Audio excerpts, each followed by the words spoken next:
Hello friends, welcome to டிகிஸ் kitchen. இன்னைக்கு நம்ம காரப்பொரி எப்படி செய்யறதுன்னு பார்க்கலாங்க. இது நம்ம வீட்லயே நல்லா காரசாரமா செய்ய போறோம். வாங்க எப்படி செய்யறதுன்னு பார்த்துடலாம். பூண்டை ரெண்டா கட் பண்ணி எடுத்துக்கலாங்க. காரப்பொரி தாளிக்கிறதுக்கு வடைச்சட்டி நல்லா அகலமா இருக்கிற மாதிரி எடுத்து வச்சுக்கலாம். அப்பதான் நம்மளுக்கு பொரி வறுக்கும் போது வெளியில சிந்தாம இருக்கும். சட்டி நல்லா சூடாயிருச்சுங்க.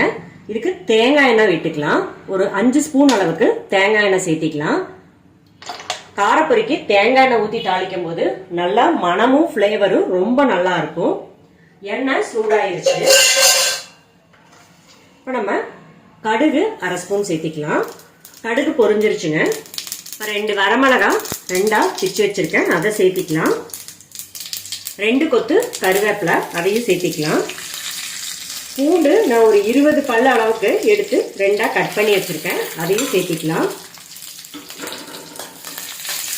இது எல்லாமே நல்லா வறுத்துக்கலாம்.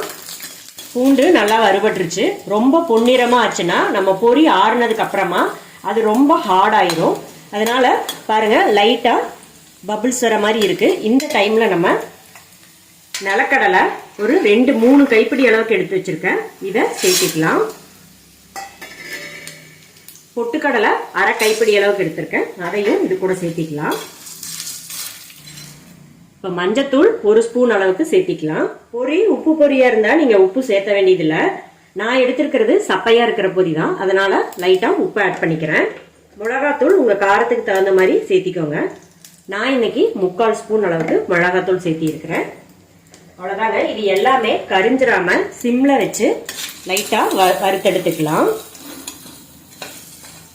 பொரி இன்னைக்கு நான் 2 படி அளவுக்கு எடுத்து வச்சிருக்கேன், அதை நம்ம இது கூட சேர்த்திக்கலாம்.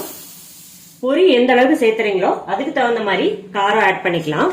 மற்றபடி பூண்டு, நிலக்கடலை, பொட்டுக்கடலை எல்லாமே நம்ம இஷ்டம் தாங்க. நீங்க நிறைய நிலக்கடலை சாப்பிட்றவங்களா இருந்தா இதுல நிறைய ஆட் பண்ணிக்கோங்க. இது அப்படியே மெதுவா பொறுமையா நல்லா கலந்து விடுவோம். பொரி போட்டதுக்கு அப்புறமா நம்ம அடுப்பை ஆஃப் பண்ணிருங்க. ஏன்னா நம்மளுக்கு கீழே இருக்கிற மசாலா எல்லாமே கரிஞ்சு போகிற மாதிரி ஆயிரும். ஆஃப் பண்ணிட்டு நம்ம நல்லா கலந்து விட்டதுக்கு அப்புறமா அடுப்பை ஆன் பண்ணி நம்ம மறுபடியும் பொரியை நல்லா சூடு பண்ணிக்கலாம்.